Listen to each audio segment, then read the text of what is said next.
भारतीय किसान यूनियन चढ़ूनी के राष्ट्रीय अध्यक्ष गुरुनाम सिंह चढ़ूनी आज किसान भवन रेवाड़ी पहुंचे, जहां पर संगठन के लोगों ने उनका फूल मालाओं से स्वागत किया। चढ़ूनी ने कहा कि हमारा रेवाड़ी का संगठन बहुत मजबूत संगठन है और किसान मजदूर की लड़ाई बड़ी मजबूती के साथ लड़ते हैं। उन्होंने कहा कि संगठन का होना बहुत जरूरी है। इस अवसर पर नए पदाधिकारी घोषित किए गए। उन्होंने किसान मजदूर की समस्या भी सुनी। अध्यक्ष गुरुनाम सिंह ने कहा कि सरसों की जांच के लिए रेवाड़ी के अंदर प्राइवेट लैब चल रही है। सरकार मार्केट कमेटी के माध्यम से लैब स्थापित करे। उन्होंने पटवारी तहसीलदारों को भी हिदायत देते हुए कहा कि किसानों की फसल की कीमत को कम न आंकी जाए। बीमा कंपनी के बारे में कहा कि किसान को 1 माह के अंदर अंदर उसकी फसल का मुआवजा दिया जाए। अहिरवाल के साथ भेदभाव नहीं होने देंगे। संगठन का विस्तार करते हुए मुन्नी बूढ़पुर को महिला जिला प्रधान बनाया। कार्यकारी प्रधान राजेंद्र सिंह कुमार गेरा को बनाया गया। ओपी लोहाना को व लाल सिंह मास्टर को भी जिला कोर कमेटी सदस्य बनाया गया। भारतीय किसान यूनियन के राष्ट्रीय अध्यक्ष श्री गुरुनाम सिंह जी, सत्यवान नरवान जी, जिला अध्यक्ष सोनीपत जी, गुरुनाम सिंह जी कैथल और विक्रम कशाना है वो संगठन का विस्तार और दक्षिणी हरियाणा के किसान मजदूरों की मांग है। हमारे इलाके के साथ बहुत भारी भेदभाव हो रहे हैं, उसके बारे में और प्रधान जी पूरे हरियाणा में जिलों जिलों में जा रहे हैं। आज रेवाड़ी का था और संगठन का विस्तार मेन एजेंडा है और कमेटी है इसमें श्याम सुंदर थानेदार, लाल सिंह मास्टर, वीरेंद्र सरपंच, अनिल जाडरा, बाबूलाल कालाका, ओम प्रकाश लोहाना, कुलदीप कर्नावास, चौधरी आजाद सिंह राजवास, राजकुमार रामकिशन, राजवीर गोकलपुर, बाबूलाल रोडवेज, राजपाल गुरावड़ा, रजीराम बालावास और वेद प्रकाश धर्मचंद कालवास। पदाधिकारी सभी आप सामने बैठे हमारे भाइयों, हमारी बहनें, हमारे पत्रकार भाई, सभी को राम राम, सभी को नमस्कार। देखिए, हमारे पास व्यक्ति तो हैं,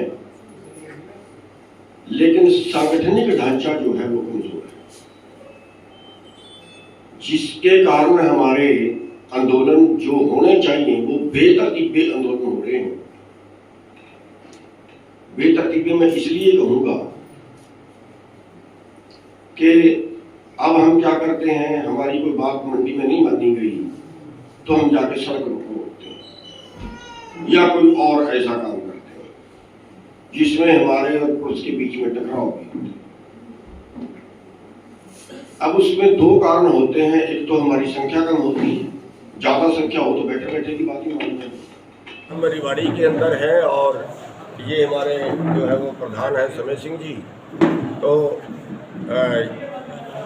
हर जिले में हम एक मीटिंग कर रहे हैं और संगठन विस्तार मुख्य मुद्दा है कि हमारा जो संगठन है उसकी जड़ें नीचे तक, ब्लॉक तक, गांव तक, बल्कि यहाँ तक के जो ब्लॉक में पंचायत मेंबर होते हैं वहाँ तक हमारे संगठन की जड़ें जो है जानी चाहिए। उसके लिए हम जो है हर जिले के अंदर एक मीटिंग कर रहे हैं और वहाँ पे जो हमारे कार्यकर्ता, जो हमारे पदाधिकारी हैं, उनकी ड्यूटियाँ लगा रहे हैं। और दूसरा, जो भी उस इलाके की समस्या होती है, उस इलाके के समस्या को जिला प्रशासन तक और कहीं कोई सरकार तक पहुंचाने की बात होती है तो उसको भी हम वहाँ से साथ के साथ पहुंचाते हैं। जो मुद्दा है आज के मुद्दे में मैं ये कहूँगा कि जो सबसे पहले तो जो यहाँ की समस्या है उनके ऊपर हम चर्चा करें।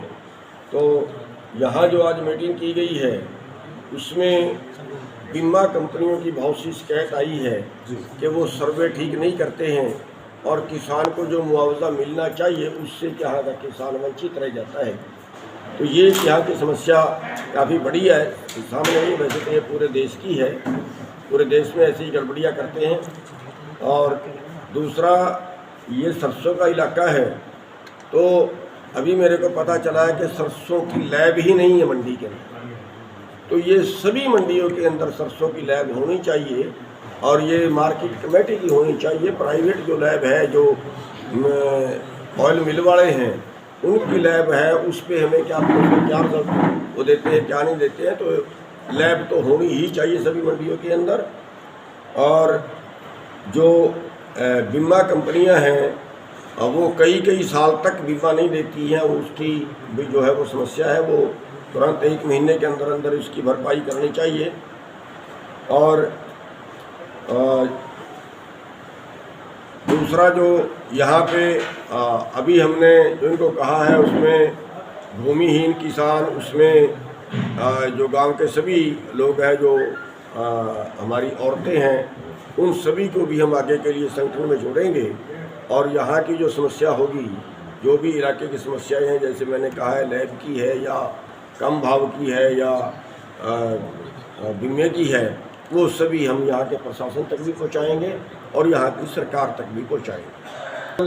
कानूनी वो बहुत बड़ा मुद्दा एक ये है कि जो आयात है, जो अभी जो नया समझौता हमारी सरकार कर रही है, उसके तहत जो आयात कर हैं वो और कम हो जाएंगे।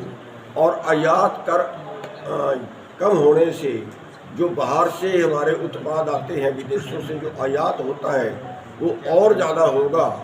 और यहाँ का किसान जो है वो खेती करने में समर्थ, खेती जो बचाने में समर्थ नहीं रहेगा। जैसे पाम ऑयल का मैंने जिक्र किया है, अगर पाम ऑयल बाहर से ना आए, पहली बात तो ये है कि पाम ऑयल खाने का तेल नहीं है, साबुन का तेल है, और उस पाम ऑयल को यहाँ खाने में बरतेंगे, सरसों के तेल में मिक्स करके दे रहे हैं। पाम ऑयल से बीमारियाँ फैल रही है, गोड्डे खराब कर दिए हैं लोगों ने। अगर पाम ऑयल खाने में बंद कर दिया जाए, और तो यहाँ की सरसों जो है वो ऑटोमेटिकली 7,000 से ऊपर जाएगी। हम MSP के लिए लड़ रहे हैं जो 5,950 रुपये है, लेकिन अगर पाम ऑयल बाहर से आना बंद हो जाए तो यही सरसों हमारी 7,000 क्रॉस में इसका मिलेगा। इसी तरह से जो समझौता कर रहे हैं अभी अमेरिका से, वहाँ से अगर मक्का यहाँ पे आएगा तो यहाँ का मक्का जो है वो 1,500 से नीचे बिकेगा। कोई भी चीज़ अगर वहाँ से आएगी, कपास वहाँ से आएगी, यहाँ कपास का किसान मरेगा, यहाँ मक्के का किसान जाएगा, यहाँ सरसों का किसान जाएगा, गेहूँ का किसान जाएगा। यहाँ पे जो 82% किसान हैं वो 2.5 एकड़ से कम के मालिक हैं। और अमेरिका के अंदर जो छोटे से छोटा किसान है वो भी 10 वर्ग किलोमीटर का मालिक है, और 50,000 एकड़ तक भी एक किसान के पास वहाँ पे है।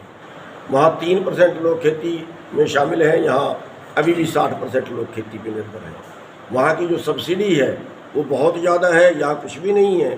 तो अब जो ये नया व्यापार खोल रहे हैं, FTA जो लागू कर रहे हैं, फ्री ट्रेड, तो उसके अंदर जो है भारत का किसान बिल्कुल बर्बादी के किनारे पर पहुँचेगा। तो उसके लिए भी हमें बड़ी